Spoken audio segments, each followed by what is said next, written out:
In this video, I'm going to show you how to install a Ring Video Doorbell Pro, and we're going to do it right now.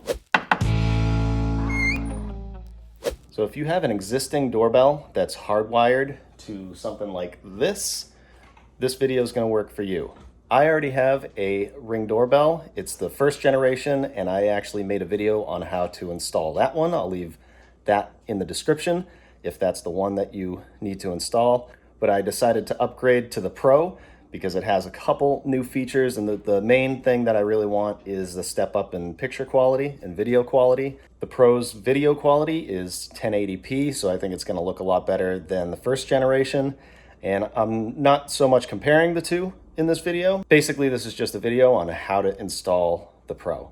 And if you haven't bought one of these yet and you're looking into it, I got this as a pre-Amazon Prime Day sale. Prime Day is coming up, and I got $50 off on it. So I'll leave a link in the description over to that. Keep in mind that that is an affiliate link. So if you click on it and buy the doorbell, I will get a small commission, which helps support this channel so I can make more videos like this. Let's see what's in the box. Here's the doorbell itself. And you'll notice that one cool thing about the Pro is it has interchangeable faceplates. If you want black or bronze, white or satin nickel, it has all those. Wedge mounts, which is really cool because if you have something that you're mounting to that's uneven, like siding, the siding comes down like this. So you put this at the opposite angle to make it straight, or if you wanted to aim the doorbell up a little bit, you can install it like this, or use this to mount it at an angle. That's really cool that they included those. So this is something that you will need to install, the Ring Pro Power Kit. And then it comes with a screwdriver. It actually has two different types of drivers. It comes with these wires that it actually says you probably won't need these, but if these terminals don't fit around the screws, you take this out here and install this and then attach these to your screws. And it comes with all of the mounting screws and even anchors that you would need, and they include a bit in case you're going into concrete or any type of brick masonry. So it has all the hardware you need. And finally, it has wire extenders for if your doorbell wire is too short. With wire nuts, you can attach this to it and then attach these to the terminal screws on the back of your Ring, and you even get an extra terminal screw. First things first, find the breaker that your doorbell is on. In my case, the transformer is right here, and I know that this is the breaker for it. So now that is not live. Make sure you cut the power. Just flip breakers. If it's not labeled, have somebody ring the doorbell and figure out which one it's on so you can shut it down before you work on it. Just as a note, the transformer needs to be 16 volts or above. And if you look on mine, it says 16 volts. So if you don't have that, unfortunately, you're going to have to either change out the transformer, which I'm sure you don't want to do into the panel, especially, or wherever yours is located. The other option is to get an adapter. This isn't actually it, but it's very similar. You're going to have to literally plug this into the wall and run your wire out of the house to your doorbell. I'm sure you don't want to do that, but a lot of these are standard now. They're typically between 16 and 24 volts. So just check that out. Typically your transformer is located right at your panel like this, but sometimes it's in other places like your attic or somewhere near your doorbell. So try and find it, see how many volts it says, and make sure it's above 16. Now we're going to install the power kit, and it goes in the chime. This is called the chime. This is the thing that makes the noise inside the house and makes the ding dong. And so there's a lot of different types, but basically they have a cover that you can just kind of pull off like this, So there's 3 terminals on here. One will say rear, one will say trans or transformer, and one will say front. So to install this power pack, we want to loosen up the transformer terminal and the front terminal. Then you take the power pack, and it doesn't matter which wire goes where. You want to make sure it's around that screw and the other wire is still around that screw. Tighten that one up.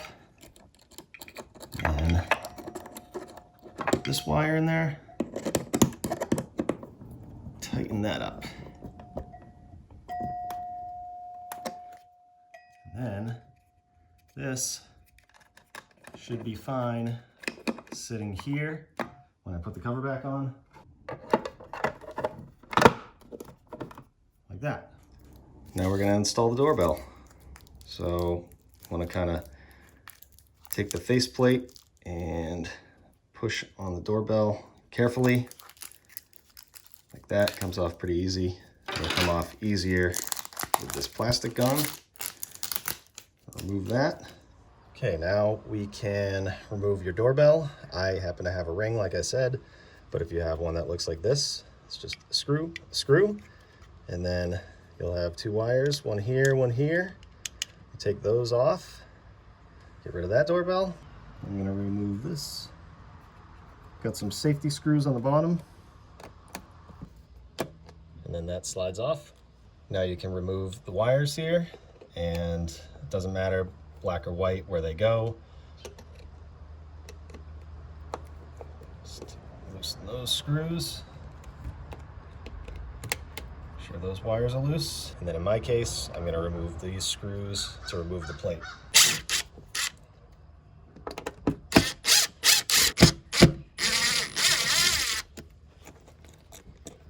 Remove that. Something that's really nice that they include in the kit is this optional retrofit mount. They give you this in case you had a ring before, and see how I painted around this. You have screw holes and everything. So if you went to mount this down here, you're gonna see all this stuff right here, right? So with this, it has these little tabs on the back that actually match up to the screw holes, and it puts it in the exact place that will cover all of that, so you don't have to paint or fill holes or anything like that. So I'm actually going to use this, but like I said, it is optional. Now, because my wires will actually get crushed when I put this here, I'm just going to make a little channel right here for the wires to sit in so they don't get crushed. Very carefully.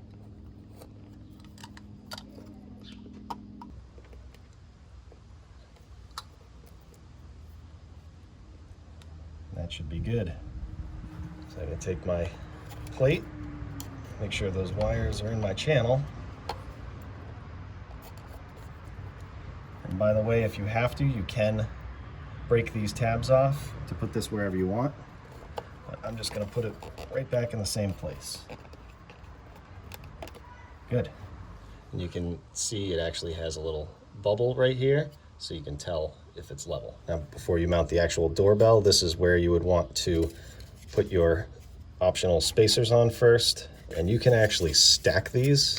They make them so they interlock. So if you want it angled up and to the right, or whatever the case, you could do that. So here are the different size screws that they give you to mount the doorbell. And if you were going to use one mounting bracket, they give you this longer screw. If you're just attaching the doorbell, they give you this short screw. And if you decided to do 2 brackets, you can use a longer screw. And this is for if you're doing the retrofit mount, but it looks like you have to drill through the retrofit mount because these screws actually go here. And if you use these mounting plates, this is the screw that you use to attach to these plates right there. So just loosen up these screws. Again, doesn't matter where you put the white one, where you put the black one, they just both need to connect. Make sure you get a good connection there. Those are nice and tight. Now I can install my screws. It'll say on the package which screws go where. So follow those instructions. And of course, if you are going into concrete or brick, you're going to want to drill your holes first.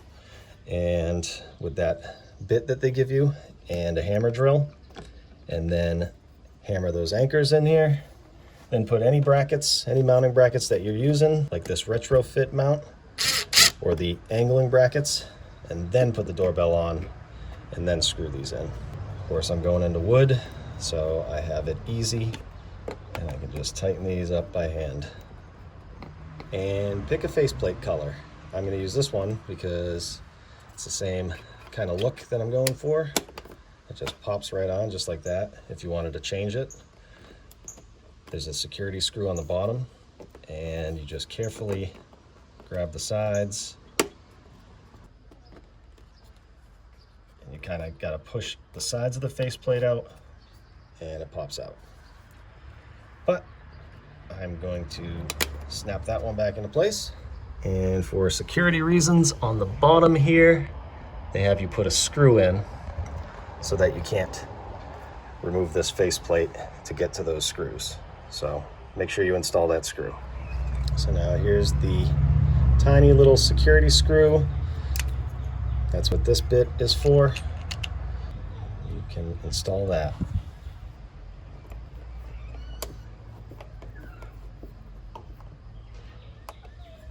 So when you first power this back up, you turn the breaker on, there will likely be a light at the top of this circle that's flashing, and that means that it's being charged. And once it stops flashing, that means it's ready to use. And to get this thing working is pretty easy with the app. You just download the Ring app and you follow the instructions on there, and they make it kind of foolproof. So download the app, get it going, and enjoy your new Ring doorbell. I hope you enjoyed this video, and I hope it helps you out. If you want to see more videos like this, you can click Hereish and Hereish and check those out. And like I said, I'll leave a link in the description over to where you can buy the doorbell. Thanks for watching, and we'll see you on the next one.